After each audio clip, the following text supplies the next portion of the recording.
Durante la Segunda Guerra Mundial, Hitler no solo pretende conquistar Europa, sino someterla imponiendo su ideología totalitaria y racista, con el fin de garantizar el triunfo final de los arios. Sin embargo, esta hegemonía encuentra oposición desde el principio. En los países ocupados, hombres y mujeres que se niegan a aceptar la fuerza bruta se levantan y resisten. No son más que una minoría que a menudo con medios irrisorios ponen en peligro sus vidas diciendo no al nazismo y haciendo todo lo que pueden por combatirlo. Estos combatientes en la sombra desde las 4 esquinas de Europa nos desvelan la historia excepcional de su compromiso. La resistencia. El auge.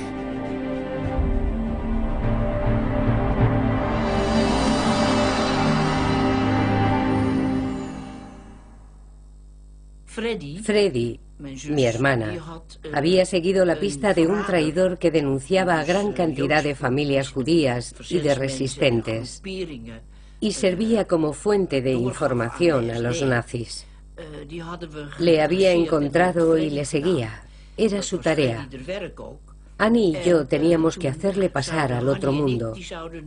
Yo conducía la bicicleta con una pistola en la mano y al mismo tiempo tenía que levantar el codo para que Annie pudiera pasar su brazo y disparar también, porque ella iba sentada detrás de mí, y todo eso guardando el equilibrio y pedaleando.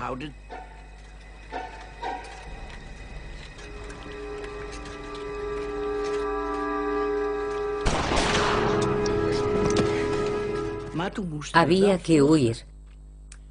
Así que nos precipitamos hacia el primer café que encontramos. Entramos y allí había 4 hombres jugando a las cartas. Me dirigí al camarero y mostrándole que tenía una pistola le dije: estamos huyendo de los alemanes. Acabamos de matar a alguien y teníamos buenas razones para ello. Así que hemos estado aquí toda la mañana, ¿entendido? No os haremos nada si vosotros no hacéis nada. También advertí a los hombres. Seguro que la vista de la pistola les dejó helados. Les dije: no dudaré en mataros para salvar nuestras vidas.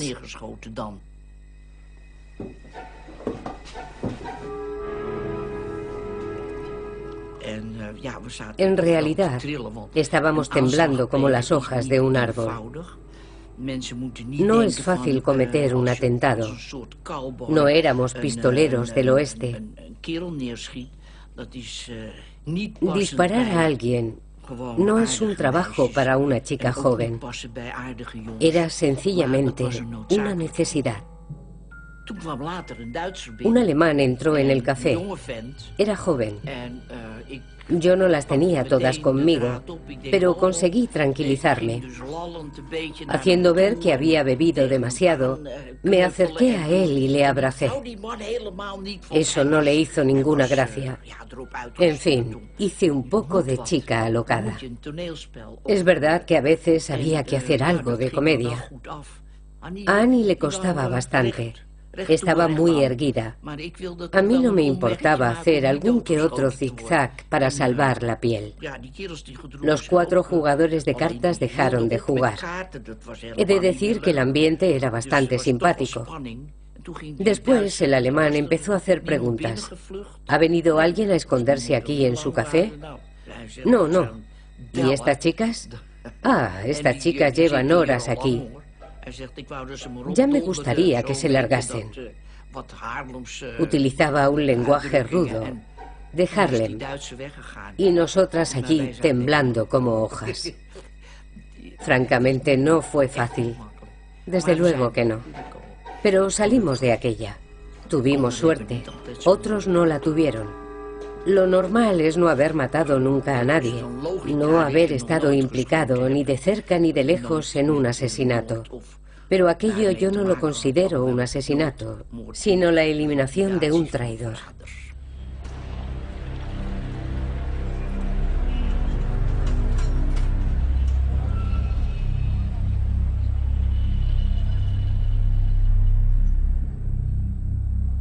En el transcurso del año 1943, los alemanes intensifican su explotación económica y endurecen su política de ocupación en Europa Occidental. Una parte de la población que hasta entonces permanecía a la espera, ahora se compromete. Pero si Alemania actúa así es porque sufre sus primeros reveses militares. A finales de 1942, en África, las tropas de Rommel tienen que retroceder en el Alamein, pero sobre todo en el frente del Este, en Stalingrado, donde en febrero de 1943, después de casi 6 meses de encarnizados combates, el ejército alemán es derrotado por el Ejército Rojo. Es la primera vez desde el comienzo del conflicto que los que parecían invencibles sufren una derrota tan dura. La propagación del eco de esta derrota da a la resistencia europea un nuevo impulso, una nueva esperanza. A partir de ahora piensa que puede ser un medio de preparar, de precipitar incluso la derrota alemana. Y para conseguirlo se radicaliza, se amplifica y se militariza.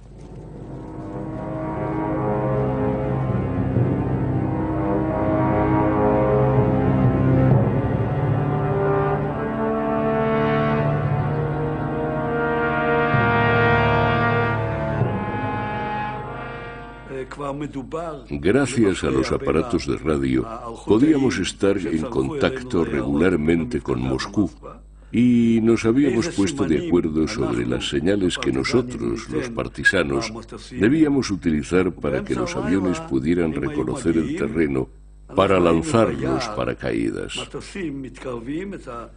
Siempre que oíamos los motores, encendíamos las hogueras y así conseguían lanzarnos el material que incluía gran cantidad de TNT, explosivos en bloques.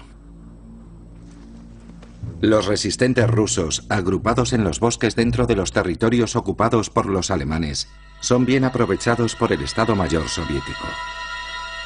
Además de material, reciben órdenes y objetivos. El Ejército Rojo utiliza a los partisanos como una verdadera avanzadilla en su lucha contra el ejército alemán. Recibimos una orden llamada la Guerra de los Trenes. La Guerra de los Trenes era un plan según el cual se adjudicaba a cada unidad de partisanos un tramo de vías férreas sobre el que debía actuar y hacer saltar el mayor número de trenes posible.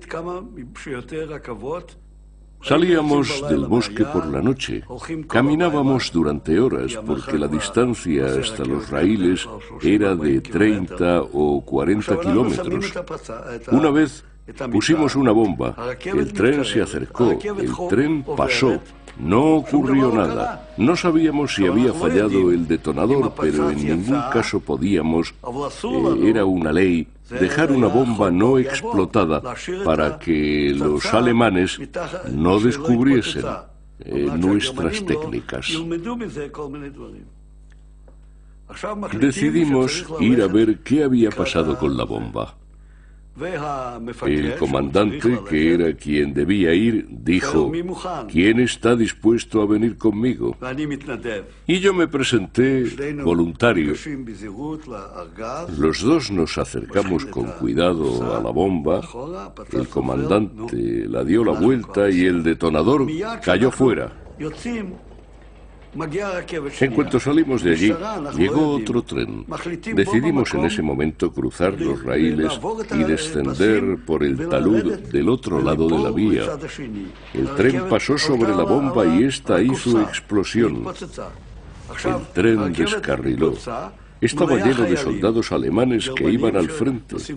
Saltaron del tren y empezaron a disparar en todas direcciones, sobre todo hacia el lado donde se había producido la explosión. Y como nosotros habíamos pasado al otro lado, conseguimos huir. Disparaban como locos, pero nosotros estábamos escapando por otro lado. Cada día teníamos que hacer saltar algún tren. A mediados del año 1943, los envíos en paracaídas eran regulares, pero siempre eran municiones o armas. Algunas veces chocolate y cigarrillos, nunca comida. La comida teníamos que buscarla. Nos decían: Vuestra zona son estos 10 pueblos y ahí es donde tenéis derecho a coger alimentos. Por lo general, los pedíamos. Si eso no funcionaba, los exigíamos y si no, los cogíamos por la fuerza.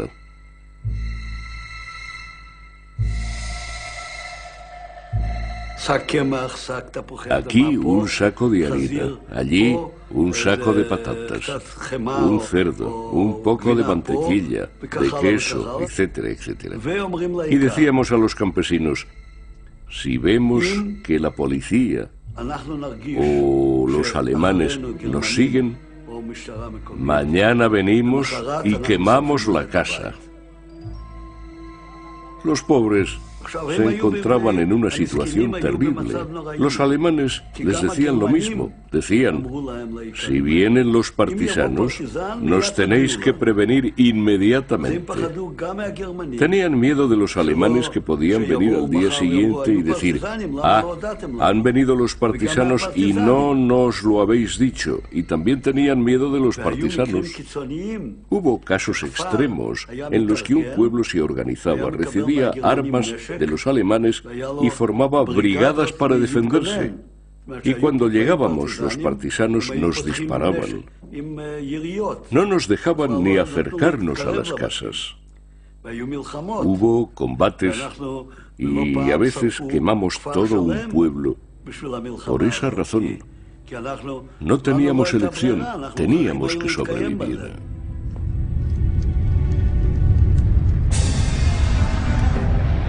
También en el oeste, para actuar con eficacia, la resistencia tiene que recibir armas, municiones e instructores del exterior. Pero a diferencia de los rusos, los aliados occidentales todavía no tienen confianza en la capacidad de la resistencia para realizar acciones con éxito. Tampoco utilizan a los resistentes locales más que en determinadas ocasiones, para misiones de información o para sabotajes puntuales. A veces recibíamos un mensaje de Londres, y esto sucedió varias veces, que nos decía, si no destruís tal fábrica en 24 horas, vendrá a hacerlo la Royal Air Force. Y nosotros sabíamos que eso significaba la destrucción de una parte de la ciudad. En el caso de la fábrica de armas de Hellerup, eso supondría que bombardearían todo el barrio alrededor del castillo de Amalienburg y el puerto, y habría miles de muertos. Por lo tanto, era muy importante para nosotros tener las cosas bien claras. Nosotros no éramos terroristas, pero hacíamos sabotajes para salvar vidas. En noviembre de 1943, en la fábrica se construían motores frenéticamente para los submarinos alemanes. Todas las mañanas en el camino al trabajo recibíamos una pequeña bolsita que solíamos ocultar entre la ropa. Después pasábamos el puesto de guardia. No era demasiado difícil, porque los guardias veían que la gente llevaba el bocadillo, pero en fin, había que ser prudentes. Yves y yo empezamos a armar la bomba. Había 4 motores diésel. Pusimos entre 20 y 25 kilos en cada uno de los motores. Conectamos todas aquellas bombas. Pusimos las mechas de 3 minutos. Llegamos al puente de Knispelsbro y la bomba no había explotado. El mayor temor de los saboteadores es precisamente que no haya explosión, porque puede haber cualquier problema. Hay un montón de cosas que pueden no funcionar correctamente. Allí estábamos en el puente de Knispelsbro, cuando de repente aquello saltó por los aires. Fue la explosión más hermosa que jamás he oído. Primero hizo boom y a continuación boom y después otra vez boom. Y a continuación, y no miento, el tejado subió al cielo. Había ya más de 100 metros de altura porque en una sala de máquinas hay depósitos de aceite y ese tipo de cosas y todo aquello había explotado en serie. Después volvimos a casa. Y aquel fue un gran día, de verdad. Para los aliados occidentales que tratan de debilitar la maquinaria de guerra alemana, Más que los resistentes locales, es la aviación el medio más eficaz para golpear al enemigo. Todos los días bombarderos ingleses o americanos vuelan hacia Alemania para machacar objetivos militares e industriales.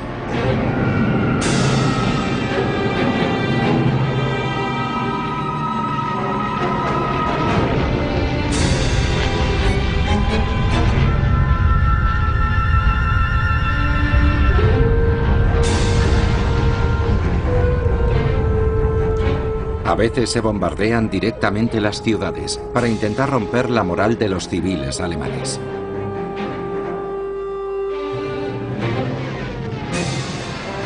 En el transcurso de estas misiones aéreas son abatidos numerosos aparatos.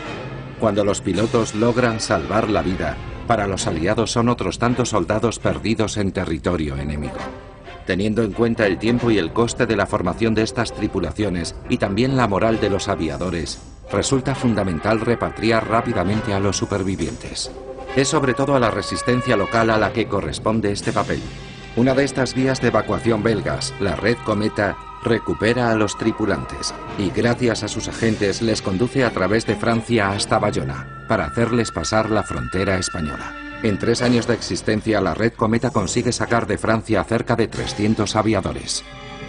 A veces uno caía precisamente en casa de un miembro de la Resistencia que sabía directamente dónde debía dirigirse, o bien caía en casa de alguien que no sabía nada de nada y que tenía que ponerse a buscar. Íbamos a un fotomatón con los hombres, nunca más de 2 a la vez, y hacíamos las fotos. Con la foto yo iba al señor Pirard y él hacía una tarjeta de identidad falsa. El señor Duagente, por ejemplo, me envió varias veces a París y a otros sitios, porque en Francia era mucho más fácil. Las tarjetas de identidad se compraban en los estancos, las tarjetas de identidad en blanco, naturalmente. Yo no podía comprar todas las tarjetas en un estanco, tenía que recorrer varios. Solo compraba una tarjeta en cada estanco. Y cuando tenía un paquete volvía, pero tenía que intentar que no me pillaran en la frontera. Mamá procuraba poner el mismo nombre o algo que se pareciese a lo que le habían enseñado en Bélgica. Pero era complicado. Era complicado porque resulta difícil para un inglés decir: me llamo Jean Martin, ya que instintivamente respondía Jean Martin. Cuando caía un aviador, lo primero era buscarle ropa civil, lo cual no siempre era fácil. Primero porque solían ser tipos grandes, más grandes que los belgas. Y segundo, porque estábamos en guerra. Y para vestirnos nosotros mismos no teníamos gran cosa. Yo pasé a un aviador que había estado en casa de gente acomodada y le habían vestido de punta en blanco. Y tuve incluso problemas en el tren porque la gente decía: ¿pero quién es ese señor tan bien vestido? Porque yo siempre viajaba en tercera clase. Nuestro jefe de entonces, era el año 43, telefoneó a mamá y le dijo: es absolutamente necesario convencer a Monique para que viaje en primera clase. Los informes que tenemos de los ingleses son verdaderamente desastrosos, les parece indecente. Imagínese, llevar de aquí para allá a aquellos señores aviadores en vagones de tercera, saltando por encima de maletas y paquetes y todo aquel lío.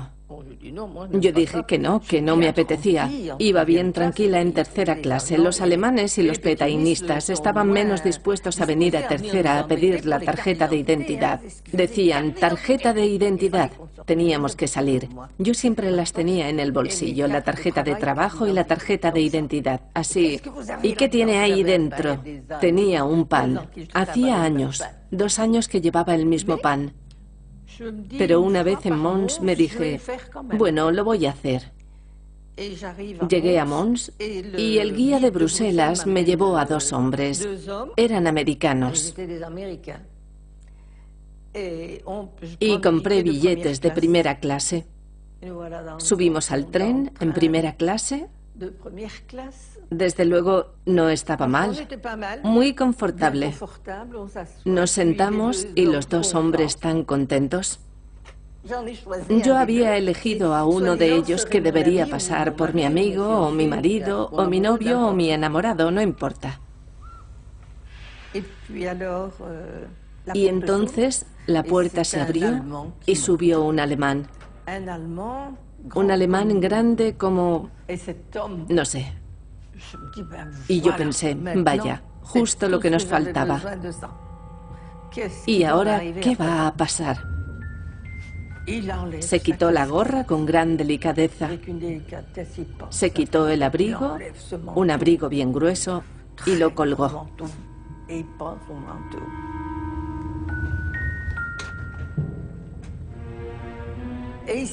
Y se sentó en el mismo lado que yo. Bueno.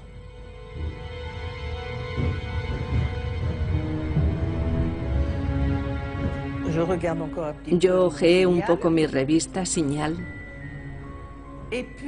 Y después aquel hombre con toda naturalidad, en vez de dirigirse a mí, se dirigió al que estaba al lado de la ventana y le dijo en buen francés: perdone, señor, cuando termine de leer su revista, ¿le importaría pasármela, por favor? Dije yo, tenga la mía. Hace tiempo que la he terminado de leer. Empecé a sufrir y me entró el pánico. Un pánico terrible. Sobre todo, pensé, Dios mío, esta vez ya está. Me han cogido. En la próxima parada seguramente bajará tranquilamente a ver al jefe de estación y al alemán que será su subjefe o viceversa y les dirá: tengan la amabilidad de venir a pedir los papeles a las personas que están en mi coche.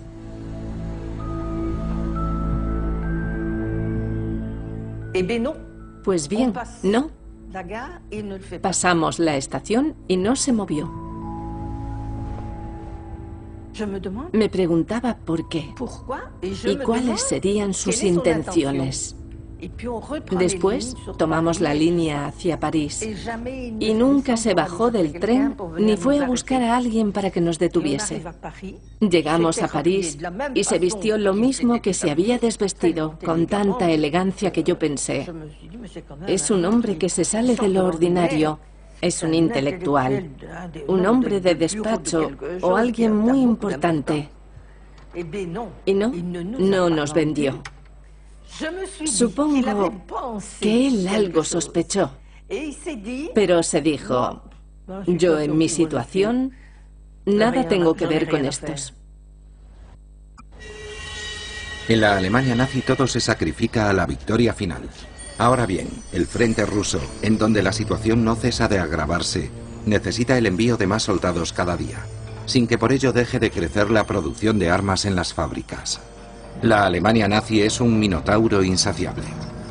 Esta hemorragia de hombres válidos provoca la falta de mano de obra para hacer funcionar a pleno rendimiento la maquinaria industrial alemana. Entonces los nazis intensifican la explotación económica de Europa e imponen un servicio de trabajo obligatorio en la mayoría de los países sometidos a su yugo. En febrero de 1943, Francia es el único de estos países que promulga una ley para que todos los jóvenes nacidos entre 1920 y 1922 sean llamados a un servicio de 2 años en Alemania. La resistencia llama a la desobediencia, y como para muchos de estos jóvenes la idea de partir es sencillamente insoportable, decenas de miles de ellos se atreven entonces a pasar a la clandestinidad y se refugian en los lugares más retirados, bosques, montañas. Algunos de estos refractarios vendrán a engrosar las filas de la resistencia y a constituir tropas para los maquis. Yo había decidido tratar de escapar del tren antes de salir de la Alta Saboya, porque llevaba el uniforme de Jeune Montagne y se nos detectaba desde la salida.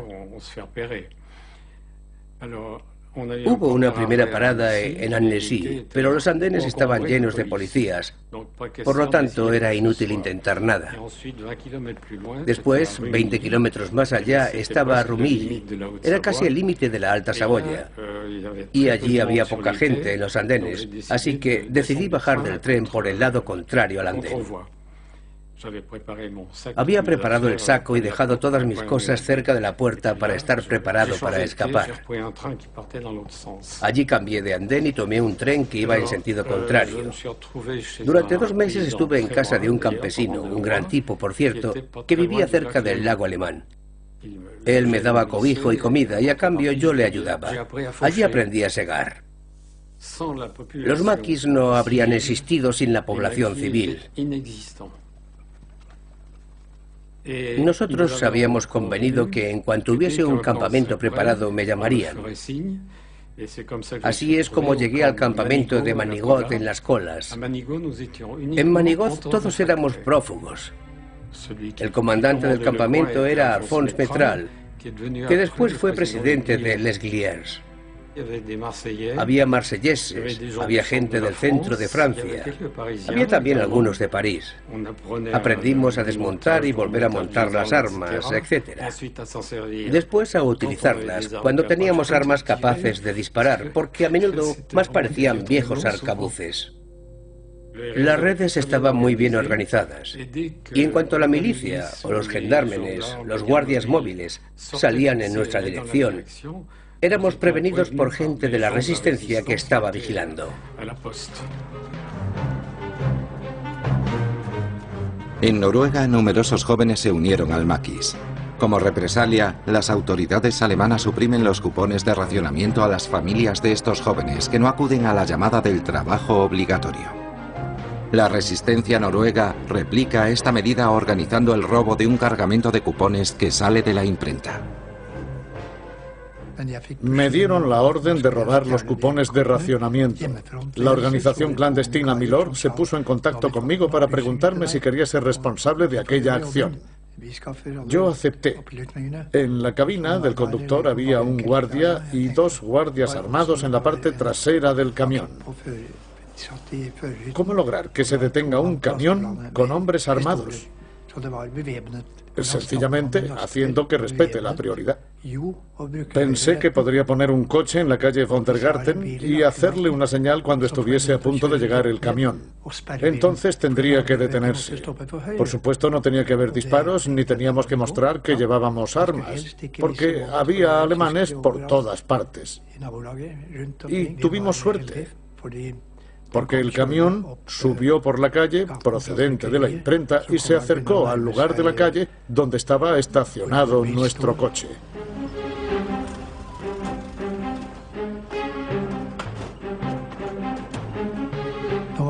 No hubo intercambio de disparos y nadie notó nada. Le dije al conductor que fuese hacia la oficina de correos para que siguiese un itinerario conocido porque como estaba nervioso yo tenía miedo de que hiciese alguna tontería. Y justo cuando íbamos a llegar le dije, gira aquí.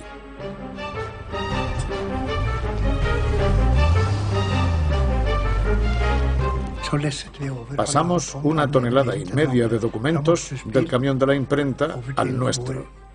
Y listo, los cupones eran nuestros. Y al día siguiente la prensa tuvo una sensacional noticia con aquella acción. Fue la única misión por la que los alemanes ofrecieron 200.000 coronas por el arresto de los malhechores. Pensé que era una buena suma. Debía haberme denunciado porque además era libre de impuestos. Hans Heysel, el joven suboficial alemán, sigue destinado en París y sigue llevando una peligrosa doble vida. Por una parte, su trabajo para el Reich y por otra, su vida clandestina de resistente al nazismo. En el Ministerio Alemán de la Marina había todos los días una reunión del Estado Mayor entre los altos mandos del Ejército del Aire, del Ejército de Tierra y de la Marina. Y yo tenía acceso a todas las salas, incluso por la noche. Yo había reflexionado un poco y me dije, tú podrías colocar una bomba en uno de esos magníficos jarrones tan grandes. Hice esa propuesta a la resistencia y les dije, dadme una bomba de relojería porque voy a volar a todos los jefes.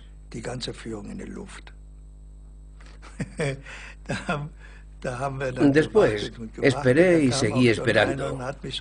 Incluso vino alguien a formarme un poco para que supiera manejarme. Y finalmente, después de algunas semanas de espera, me informaron. No, finalmente se ha anulado. La dirección no está de acuerdo. El contacto con la resistencia se hacía frecuentemente a través de mujeres, porque las mujeres podían mantener contactos con nosotros con bastante facilidad. Una vez por semana, en algún lugar, en un café o dando un paseo por el Bois de Boulogne o cualquier otro sitio. La mujer que servía de enlace con la resistencia me dijo un día en que estábamos citados: necesito imperiosamente una pistola hoy. Yo le dije: hoy no puedo, pero si vienes mañana puedo robar una en algún sitio. No, la necesito hoy, es indispensable. La necesito realmente, insistió. Me trabajó de tal manera que acabé por decirle: de acuerdo, toma mi pistola de servicio.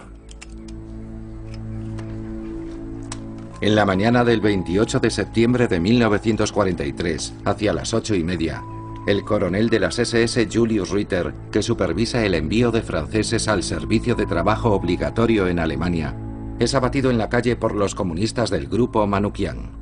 Entre las armas utilizadas en el atentado estaba la pistola de Hans. No me enteré hasta el año 1970.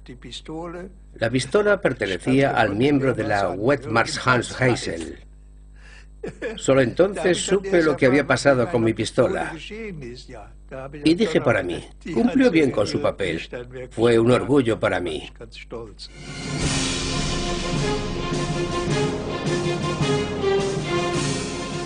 El 10 de julio de 1943, las tropas aliadas ponen el pie en Europa. Sin encontrar gran resistencia, desembarcan en Sicilia, la isla de la que Mussolini había dicho que ningún enemigo saldría vivo. De hecho, las tropas italianas se rinden o huyen, demostrando el profundo malestar del ejército en su conjunto, agotado por una guerra y un régimen con los que ya no se identifican. Cuando estábamos en Grecia, en las trincheras, nos enviaban la comida hacia la medianoche. Nos daban una lata de sopa, una lata pequeña, y una pequeña lata de carne, una ración de sopa y una de carne. Y con eso debíamos tener para todo el día. Y un trozo de bizcocho reseco. Pero casi todas las latas de carne teníamos que tirarlas porque estaban podridas. Eran incomestibles. Esos son los recuerdos objetivos que uno guarda de la guerra. De una guerra ciertamente ni querida ni aceptada por la gente. Cuando estábamos en el frente greco-albanés, en un determinado momento, nos visitó el duce en persona, Mussolini. Ni un solo soldado se levantó para saludarle. Y sin embargo era el jefe del gobierno el que atravesaba aquel puente. Ni un solo soldado se levantó, lo recuerdo muy bien. Ni siquiera por curiosidad, ni por eso. Les importaba un bledo.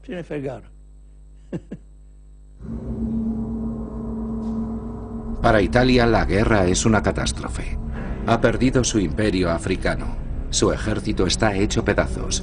Los aliados están en Sicilia y bombardean los centros industriales.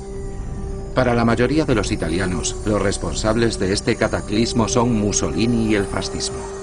Ahora bien, el rey sigue detentando el poder constitucional de revocar a su presidente del Consejo. Y eso es lo que hace el 25 de julio de 1943. Nombra al mariscal Badoglio al frente del gobierno y ordena detener a Mussolini. El 25 de julio fue un día maravilloso. Se produjo la caída del fascismo. Y para mí fue el día más hermoso de mi vida. Uno de los 2 días más bellos de mi vida, quizá. A los 9 años, cuando hice la primera comunión, y después, a los 20 años, en el momento de la caída del fascismo. El encuentro con Dios me había parecido maravilloso, pero el encuentro con la libertad fue sensacional. Recuerdo que abrimos la ventana. Todo el mundo abría las ventanas. Poco a poco la luz inundaba la calle. Oí la voz de un hombre que gritaba: ¡Viva la libertad! Y yo salí. Llamé por teléfono a algunos amigos, a chicas judías, y les dije: ¿has visto? Mussolini ha caído. Y mi suegro me decía: cállate, ¿qué dices? Yo le respondí: escucha, ahora se acabó. Y salí, me fui a pasear. Y vi a muchas personas que yo no sabía que eran antifascistas. Nos abrazamos. Recuerdo que Mario Fiorentini, que había sido mi camarada con los partisanos, me dijo: ¿pero tú de qué color eres? Yo grité: rojo.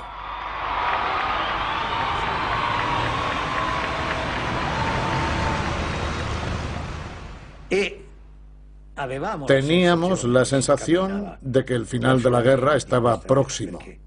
No éramos tan tontos como para no entender que la caída del fascismo había cambiado algo.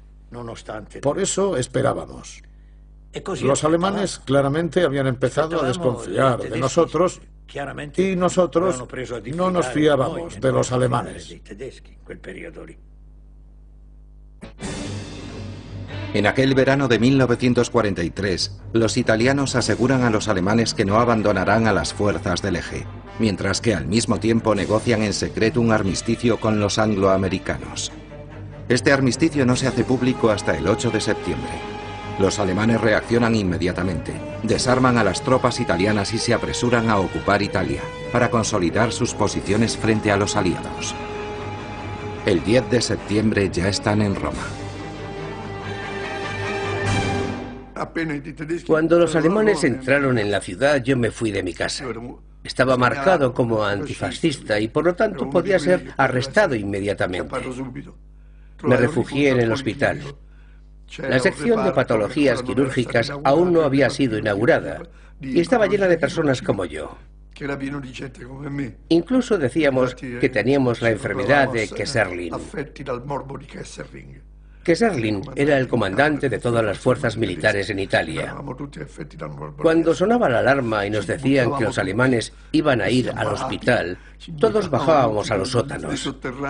En aquella policlínica había 3 pisos bajo el nivel del suelo, y allí nos encontrábamos todos. Pero el antifascismo también va creciendo en las filas del ejército italiano. Soldados y material escapan de los alemanes y cambian directamente de campo. Se unen a las filas de la resistencia, en los países donde están estacionados. Comenzamos a recuperar las armas de los soldados italianos. Las escondíamos entre nuestra ropa o las guardábamos en cajas. Armas, granadas, municiones, incluso ametralladoras. Todo lo que podíamos recuperar de los italianos. A cambio, les dábamos vestidos civiles para que se pudieran ocultar de los alemanes. Pero los alemanes no querían que los italianos nos dieran sus armas, porque temían que estallase una insurrección. Hicieron una declaración pública precisando que cualquier griego que fuese visto hablando con un soldado italiano y cogiendo su arma sería ejecutado en el acto.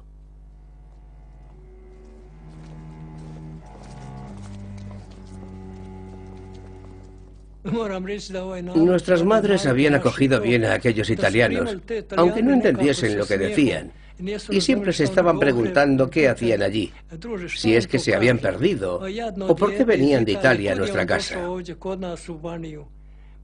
Algunas madres estaban dispuestas a hacer cualquier cosa para encontrar comida para aquellos italianos. Me acuerdo de un italiano de Sicilia al que yo quería mucho y que venía a verme con frecuencia. Me contaba que era miembro del Partido Comunista Italiano. Me decía que no tenía nada de comer. Pero como me hablaba en italiano, no estoy seguro de haber entendido bien todo. Yo trataba de ayudarle como podía.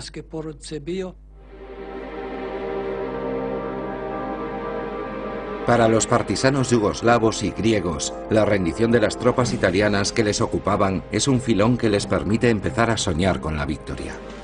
El botín es tal que pueden armar a 250.000 hombres. Y en territorio italiano, ciertos elementos del ejército toman la decisión de hacerse partisanos. El 8 de septiembre, por pura casualidad, yo estaba en Aosta. Aosta aún no había sido ocupada por los alemanes. Ocuparon la ciudad el 14 de septiembre. No existía orden de ningún tipo. El comandante nos decía que no sabía qué hacer, que no recibía órdenes de nadie. Y en un momento dado nos dijo: coged lo que queráis, id donde queráis. Yo voy a Suiza, los que quieran pueden seguirme. Yo me dije: ¿pero qué voy a hacer yo en Suiza? Recogí los mapas topográficos de los Alpes, cogí mulas en el campamento de los cazadores de montaña, cogí provisiones para mí, heno y armas, por supuesto, y nos fuimos. Pasamos todos los puertos: Le Grand Paradis, Le Nevolé, todas las montañas, hasta que llegamos cerca de nuestros valles. Ayudados en el camino por los montañeses que nos encontrábamos y que nos daban de comer. Llegamos al puerto Julián, que tiene unos 2.500 metros de altitud, la noche del 25 de septiembre. Y pensé: seguramente esta es la última unidad del ejército real de mi patria. Porque éramos un oficial, un soldado y una mula. Una unidad minúscula, pero que, no obstante, seguía existiendo 17 días después del 8 de septiembre. Era evidente que no había otras unidades, o bien porque estaban en campos de concentración, o bien porque se habían disuelto y habían creado los primeros grupos de partisanos. Y así empezó todo. En el primer periodo, otros jóvenes se unieron a nosotros y empezamos a crear un pequeño núcleo. Íbamos a los pequeños fortines de los alrededores y recuperábamos todas las armas que podíamos. En aquel otoño de 1943, para Hitler no queda nada o casi nada del aliado italiano. El 12 de septiembre, un comando nazi había liberado a Benito Mussolini, que estaba preso. Los alemanes le ponen al frente de una nueva república en el norte de Italia, la República de Salò. Pero no es más que una entidad sin fuerzas, en manos de los nazis. A los 600.000 soldados italianos prisioneros de los alemanes se les ofrece la libertad a cambio de unirse a las tropas de aquel nuevo régimen fascista. Pero la mayor parte prefiere seguir siendo prisioneros. Italia queda dividida en dos. En el sur, liberado por los aliados, se encuentran el gobierno de Badoglio y el rey. El centro y el norte de la península está en manos de los alemanes y de los últimos fascistas. Es en este territorio donde se desarrolla la resistencia italiana, pilotada por el Comité de Liberación Nacional, que reagrupa a todos los partidos antifascistas. Cuando María vino hacia nosotros para advertirnos de que los alemanes salían del cine, yo me monté en mi bicicleta. En el bolsillo interior de mi abrigo, que era bastante grande, había metido la bomba. Me bajé de la bici y esperé que se formase un grupo de alemanes bastante numeroso. Pero en ese momento llegó un coche, un Fiat 1500, y se detuvo junto a la acera, bajando a la derecha de la Plaza Barberini, con el motor en marcha. Eso me molestaba un poco.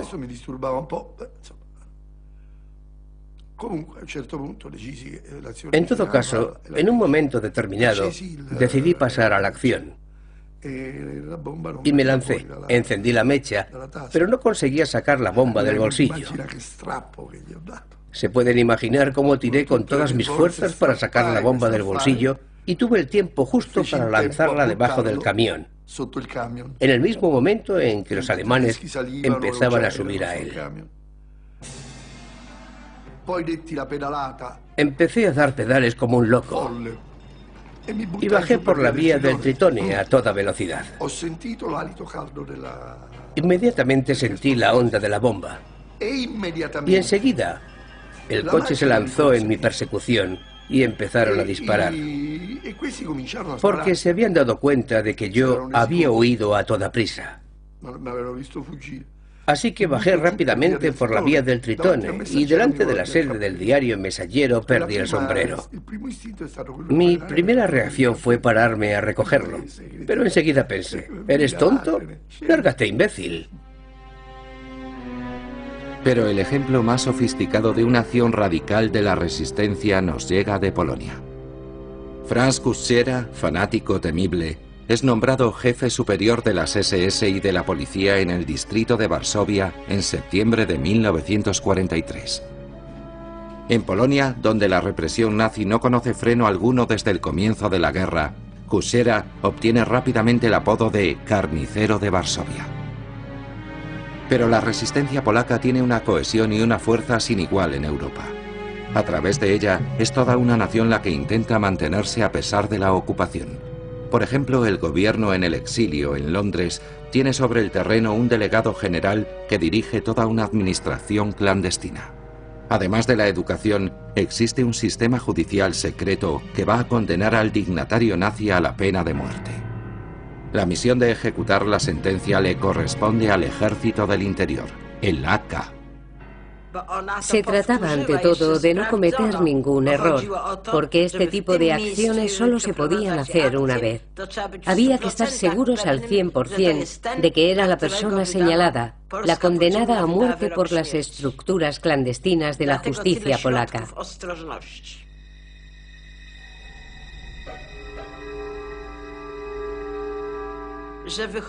Yo sabía que salía de su casa por la mañana, alrededor de las 9, aunque después pude comprobar que eso no era sistemático. Éramos 3 chicas las que nos turnábamos para vigilar la casa de Kuchera. Yo tenía que cruzar la calle para asegurarme de que era él el que iba en el coche. En esta acción participaron 9 chicos jóvenes. 2 eran los conductores de los coches que servirían para evacuar a los participantes después del ataque. Y un tercer conductor, Micha Isawicz, quien conduciría el vehículo que obligaría a detenerse al coche de Kuchera. Empezaron a disparar contra el vehículo de Kuchera y otros contra el edificio de la comandancia, desde donde les disparaban los soldados alemanes. Esta acción fue muy larga, duró 90 segundos.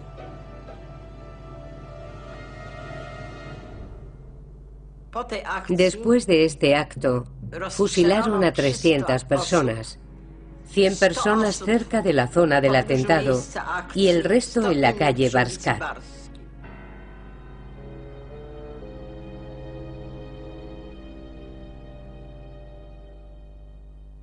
En el próximo episodio, la confusión. No se veían muchos militares alemanes y uno se dejaba invadir enseguida por la sensación de estar en casa y por consiguiente nada nos podía pasar. Nuestros camaradas que conocían la música nos decían, cuidado. Creo que serían las 6:30 de la mañana. Se abrió la puerta y oímos gritar abajo en el vestíbulo, ¡policía alemana! Todos los días pasaban por el centro de la ciudad a las 2 de la tarde porque iban a hacer ejercicios de tiro. Era un gesto intimidatorio hacia la población.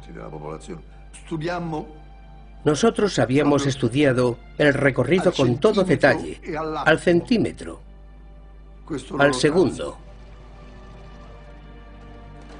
Cayó al suelo chillando como un cerdo al que están degollando, y yo recibí una bala en el pulmón una vez. ¡Paf! Escupía sangre, claro. En fin, un buen lío. Me di un golpe en la cara contra la esquina de la mesa. Yo estaba en el suelo, no podía respirar, tenía vértigo. Oí que decía «caput» y comprendí que había dado la orden de matarme.